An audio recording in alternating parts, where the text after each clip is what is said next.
All right, get ready, because today we're going deep on the Mandela Effect. Ooh, that's a fun one. You know that thing where a ton of people have the same, like, false memory? Right. Like, you remember something super vividly, Totally. and then it turns out That never happened. it never happened. It's so It's weird. crazy. Yeah. And we're not talking about, like, random small stuff. Right. Like, this is, like, big pop culture moments, Oh, yeah. famous brands, like, even historical events sometimes. It makes you question everything. It's like, how can so many people be wrong about the same detail? Right.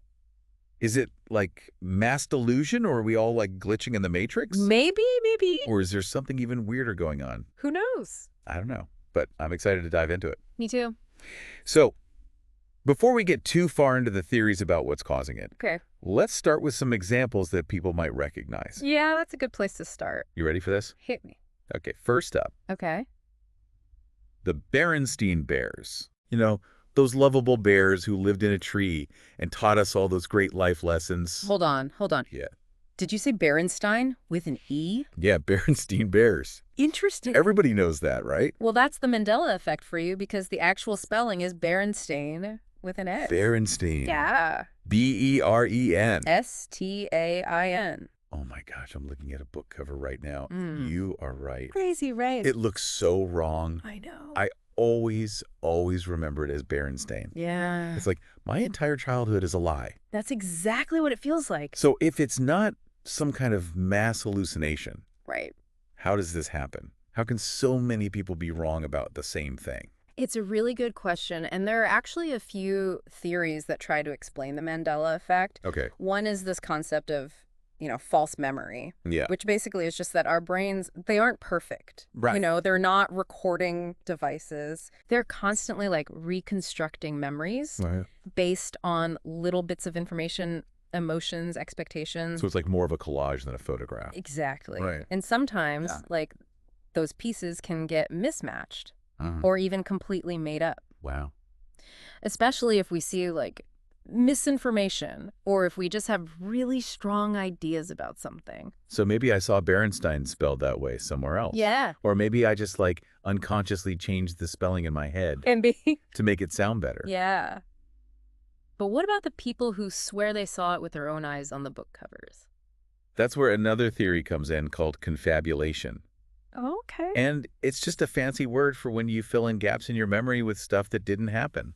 Interesting. A lot of times we're not even aware of it. Really? Yeah, and it happens when we're trying to, like, understand something, or if Yeah. we're under pressure to remember something. Okay. It's like our brain is just making up a story, even Yeah. if it's not totally true. That's why. And it gets even more interesting Go on. because there's this other theory called schema theory, Okay. which says that we have these mental frameworks. Frameworks. They're schemas Okay. that help us organize information. So like mental shortcuts. Exactly. Like Yeah. instead of remembering every single detail, Uh-huh. our brains create these generalized categories. Got it. But sometimes those schemas can actually mess with our memories. Really? Yeah, we might remember something that fits our expectations or what we already know, Like even if it doesn't match what really happened. so if I have, like, a category in my head for children's books Yeah. that includes, like, cute animals and easy spellings, Right. my brain might have automatically changed Berenstain to Berenstain Totally. to fit that category. It could have without you even realizing it. That's crazy. It's a good example of how our brains can be so powerful but also make mistakes. All right, my mind is officially blown. I know, it's crazy. But before we go full-on Matrix here, Okay. let's try another example. Yeah. This one's about a movie quote. Okay. One of the most famous lines in movie history. Oh, All right? I'm on the edge of my seat. Luke, I am your father.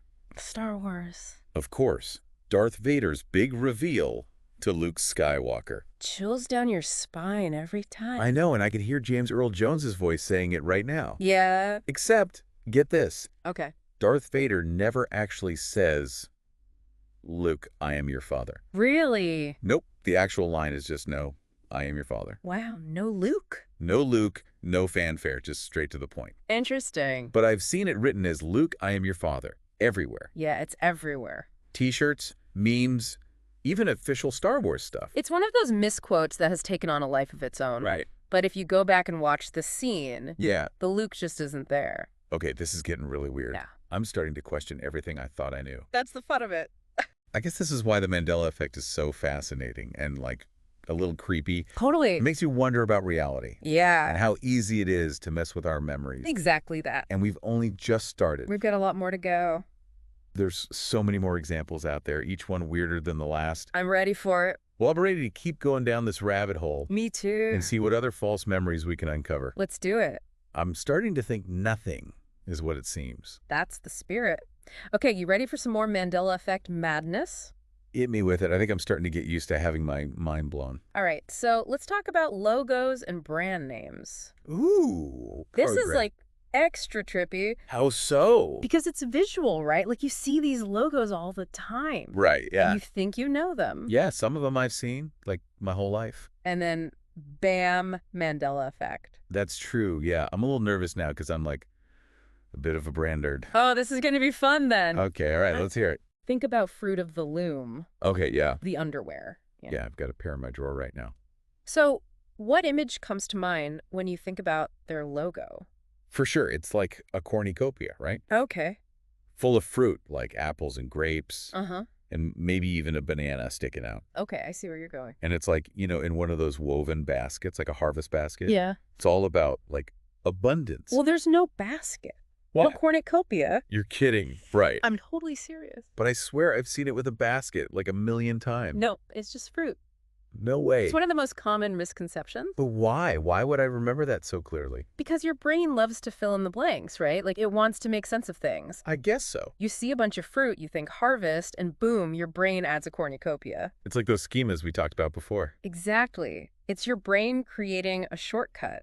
Wow. So you remember the fruit part, right? But the basket was just your brain adding its own little detail. Okay, I'm getting it. I think it's still crazy, though. It is. Let's do another one. Okay, I'm ready. Think about Skechers. Those is comfy shoes. Yeah, how do you spell it? That's easy. Sketchers. There's no T after the C. It's just Skechers. Skechers just seems so much more natural, though. I know, right? But it's always been just Skechers. I am literally questioning everything I know now. It's wild, right? This is crazy. All right, ready for another one? Lay it on me. This one's a classic movie scene. You know Risky Business? Oh, yeah. With Tom Cruise? Exactly, that scene where he's dancing in his underwear. It's iconic. It's like peak 80s. Tell me what he's wearing. White button-down shirt, tighty whities, socks, and, of course, the sunglasses. He's not wearing sunglasses. He's not. No? But I can picture it perfectly in my head. I know, it's a super strong image. He's got those Ray-Bans on, But they're not there. You're remembering it wrong. But why? Why do I remember the sunglasses? Because they just hefted the scene so well. Right, like it just makes sense. And your brain wants things to make sense. So it Mhm. added the sunglasses to complete the picture. I need to rewatch Risky Business now, just to see it with my own eyes. You might still picture the sunglasses, though. That's crazy. That's how powerful the Mandela Effect can be. Okay. What else you got? All right, how about the Lord of the Rings? Okay, I love those movies. Remember when Gandalf fights the Balrog? Oh, yeah. That's like one of the best scenes in the whole trilogy. What's he shout to the Fellowship as he falls? It's "Run, you fools!" Right. Close, but it's actually fly, you fools. Fly. Really? Yeah, That doesn't make any sense, though. They're in a deep, dark chasm. I know, but that's what he says. Maybe it's because in the book he says fly. Could be. Or maybe our brains just, like, prefer the more dramatic run. Maybe. Okay, I don't even know anymore. It's all part of the Mandela mystery. So what else have I been misremembering? All right, let's go back to children's books. Okay. Think about Curious George. Oh, I loved Curious George as a kid. What do you picture when you think about him? That little monkey getting into all sorts of trouble. Mm-hmm. And, of course, his little tail. He doesn't have a tail.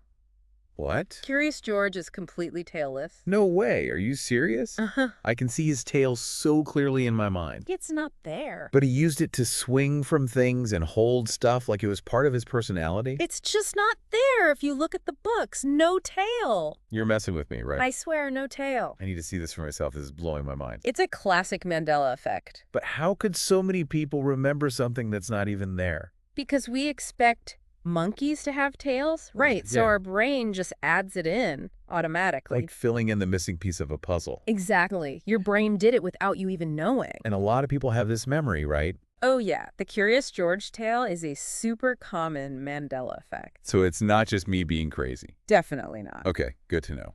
But it does make you wonder what else we might be misremembering. That's a scary thought. It is, and that's the power of the Mandela effect, right? It makes us question everything. Okay, my brain needs a break. Yeah, we've covered a lot. We've got more to talk about, though, Oh right? yeah, we're just getting started. All right, so we've seen a bunch of examples of the Mandela effect. A whole bunch. And I gotta say, my head is spinning. Yeah, it's a lot to take in. I'm starting to feel like I can't even trust my own memories.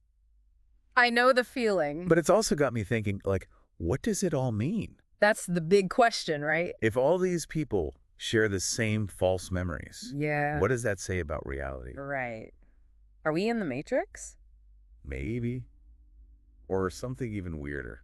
It's definitely a possibility. So, are there any theories out there to try to explain this? Oh yeah, there are tons. Okay, like what? Well, one of the big ones is this idea of parallel universes. Ooh. Yeah. Like, what if there are all these different realities out there, Yeah. and maybe we've somehow shifted from one to another? Whoa, that's getting pretty sci-fi. It is, but it's a fun idea. So, like, there's another me out there living a different life. Maybe with different memories. That's wild. It is, but there's no real scientific evidence to back it up. Okay, so if it's not parallel universes, Right. what's the most likely explanation? Well, it probably all comes back to how our memories work. Like we talked about before. Exactly. Our brains aren't perfect. Right. They can change and fade over time. So it's not like our memories are these perfect recordings of events. More like whispers that get distorted over time. That's a good way to put it. And those whispers can be influenced by all sorts of things. Like what? Like suggestions, misinformation, even our own emotions and expectations. So our memories are kind of fragile then. They can be, and we've also got this thing called social contagion. What's that? It's like when ideas or behaviors spread through groups of people. Oh, okay. So with the Mandela effect, it means that if you hear other people talking about a certain memory, Yeah. it can make you believe it too, even if it's wrong. So it's like a big game of telephone where the message gets messed up along the way. Exactly. And with social media, these false memories can spread like wildfire. That's kind of scary, actually. It is. It's a good reminder to be careful about what we believe. And to double check our memories. Always a good idea. So we've talked about all these explanations, but I'm still wondering, What's that? what does it all mean? What's the big takeaway? Well, I think it shows us that reality is a lot more complicated than we think. And that our memories aren't always reliable. Exactly. It's like the line between truth and illusion can get really blurry. It's also interesting to think about the power of collective belief. Oh, yeah. Like, if enough people believe in something, does that make it more real, even if it's not true? That's a big philosophical question. It is, but the Mandela effect definitely adds a new dimension to it. It shows that shared beliefs, even if they're based on false memories, can have a real impact. It's almost like we're all creating our own reality together. In a way, yeah, our collective experiences and stories shape how we see the world. So the Mandela effect is more than just a bunch of weird false memories. It's a glimpse into how our minds work and how we make sense of the world. It's like a puzzle that we're all trying to solve together. Exactly. And it reminds us that reality is always evolving. Well, I think we've covered a lot of ground today. We have, My mind is officially blown. as always. But it's been an amazing journey down the rabbit hole of the Mandela effect. I'm glad we could explore it together. And to everyone listening, if you're curious about this stuff, keep learning and keep questioning. There's a whole world of weird and wonderful things out there. And who knows, maybe we'll uncover even more Mandela effect mysteries together in the future.